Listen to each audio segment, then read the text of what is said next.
we have this one here is your before, Yeah. okay? This one is your after, okay? So we look on the left-hand one now as you go back. Setup-wise is pretty good, to be fair. Club goes back. Not your hip's not really moving at all there, okay? No. So as you get to the top of the backswing here now, your torso kind of stops. You get your logo on your chest there. Your logo kind of stops there, and you can kind of complete it with your back. There's not really much sort of twist there, and the club gets kind of horizontal. It looks quite narrow to your body there, okay? As you turn back, so that's kind of your backswing position there, okay? This one here now, we're trying to get your right hip to rotate away from that line. If we just look at there now, there's more space in your hands and your head there, okay? We can see the logo on your back. If you've turned more, or the one on the back of the jacket, okay? So there's more of a rotation there as you go back. So we're turning that right hip out of the way, okay? Creating more power. Now you are going to go a bit longer than normal, because obviously if your shoulders turn to there and they're used to turning to about here somewhere, that club's going to go from there and then obviously just go a bit further. That's all, because you're basically just going around the circle more. Now in time you'll get used to that, where the club's going to be, and we can work on that in a bit more detail. But for me, it's just about getting this right hip out of the way, okay?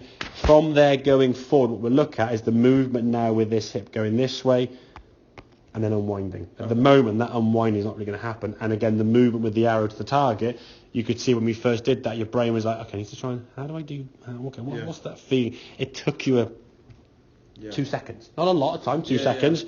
But when you think the golf, you're at the top of the backswing here now at like 1.9, you're hitting the golf ball at 2.2.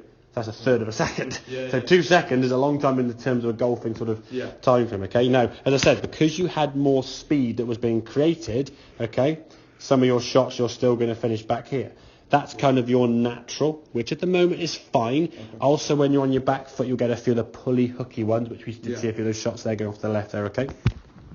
But what I want you to try and focus on, I say, for the next sort of month, I would suggest, is get that lower half movement. So you start just turning your back to target, okay? Get this face into target there at start position, and then we can work on kind of this movement once you've done the exercise as much as you can.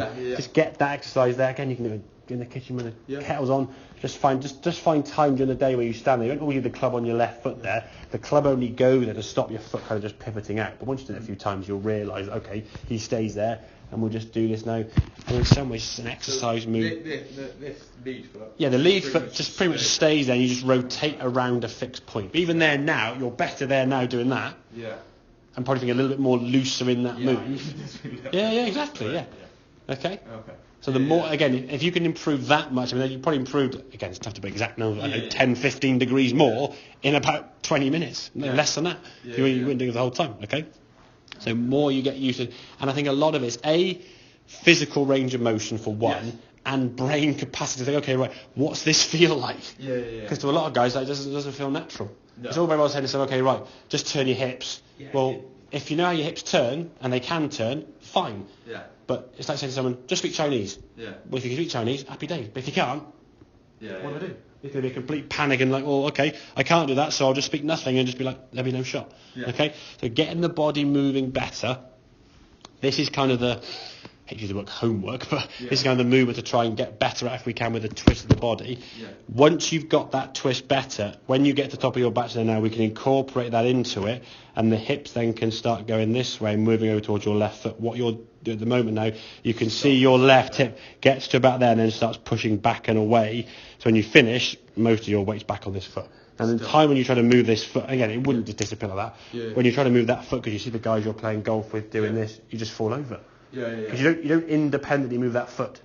Okay, if I stand here now and someone just pulls me around, it's going to come with me. I'm not going to go and kick it myself, the old Elvis kind of golf swing, because you would lose balance. Okay, this foot moves as a. Let's think in golf, a lot of body parts are just following the top half. The body's going to move based on what your lower half wants to do. Okay, so if you try and overdo it, you fall over. And again, you can't think of too many body parts in one go, as we saw. You try to have to think about your hips. You're like, what do my hips do? If I said, okay, think of your hips and your shoulders and your arms and your knees and your foot, you'd be like, it's like trying to learn a dance routine, like giving, here's every single move for the 4 minutes, do it now. You're like, what? It'd be a complete jumble mess. Okay, it makes sense then, yeah? Good? Excellent.